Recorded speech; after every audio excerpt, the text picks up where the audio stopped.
speaker is speaking from the Presentation Mastery Manual, Introduction to Mentoring in Toastmasters. It's about sharing the importance of having a mentor. And our speaker is going to share the story of how she unexpectedly became a substitute teacher and learned more from her students than she taught them. The title of Hannah Depew's speech is The Student Teacher. The Student Teacher. Please welcome Hannah Depew. I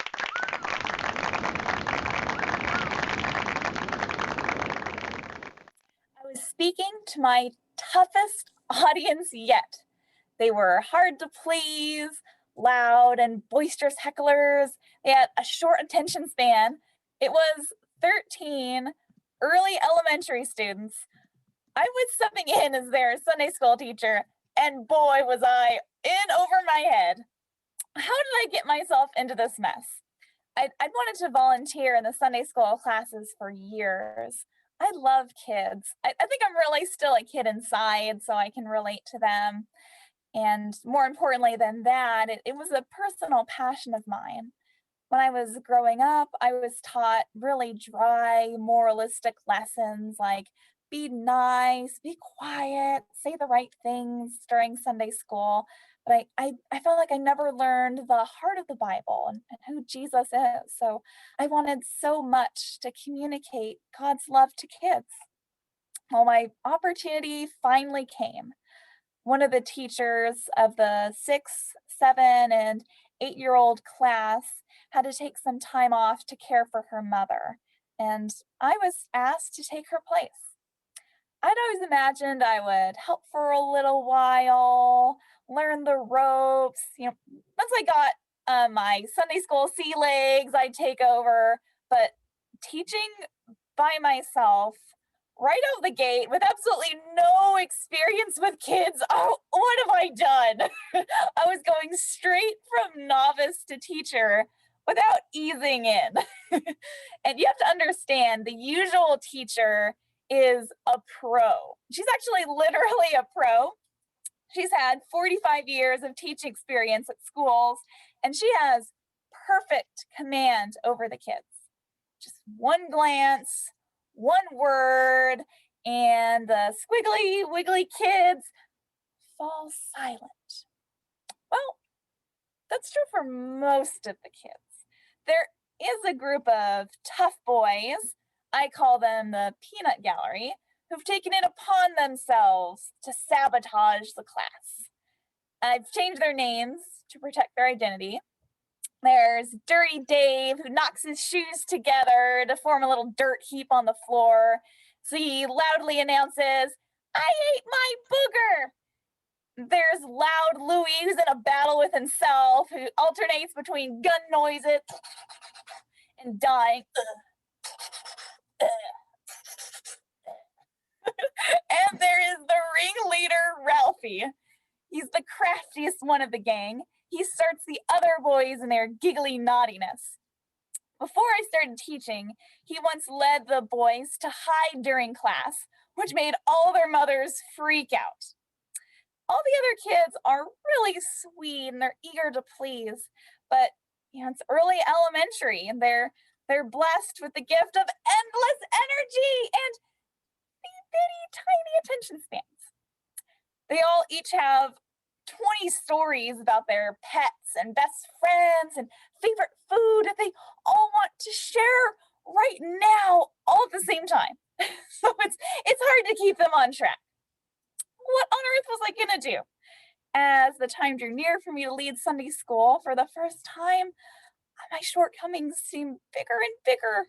I was used to presenting to financial planning clients who were polite enough to sit still during regular review meetings, or maybe they're just kind of glazed over and half asleep as they went through charts and numbers. I've been part of Toastmasters on and off for years, but here you have nothing to fear except a red time card and a buzzer. But kids have no filter, and they don't even pretend to listen when they're bored. The pressure is on. How can I keep the attention of all these adorable little squiggly wigglers and especially of the notorious peanut gallery? The morning came when I was going to teach them on my own. I nervously checked my notes, anxiety rising up in me like steam in an angry tea kettle. I looked out at the sea of eager, smiling faces, and that did encourage me a bit. Had sweaty palms and Bible on one knee. I took the plunge and dived right in. As I got started, I heard the familiar Ralphie was jabbing Louie, who of course needed to defend himself with some invisible return fire. I made my first mistake and I ignored it, which was an invitation, of course, for Ralphie to try even harder. He then took off his shoes and started shaking off dirt. So, of course, Davy had to show how we can knock off even more dirt than Ralphie. I motioned for them to be quiet. That wasn't good enough. Giggles grew into laughs, and then the other kids started giggling too. And they thought now was the perfect time to start for all of them all at once to start sharing those 20 stories all at the same time. And Ralphie, not to be outdone, rolled up his hand out into a trumpet and he started going, "Doo, doo, doo, doo, doo, doo, doo, doo." Oh, it was chaos. Okay, quiet down. It's time to listen. We're still just going through the story. I finally got them to quiet down, sort of. But I felt like such a failure. Well, I thought that's the end of my very short lived teaching career. Surprisingly, though, the kids responded very positively.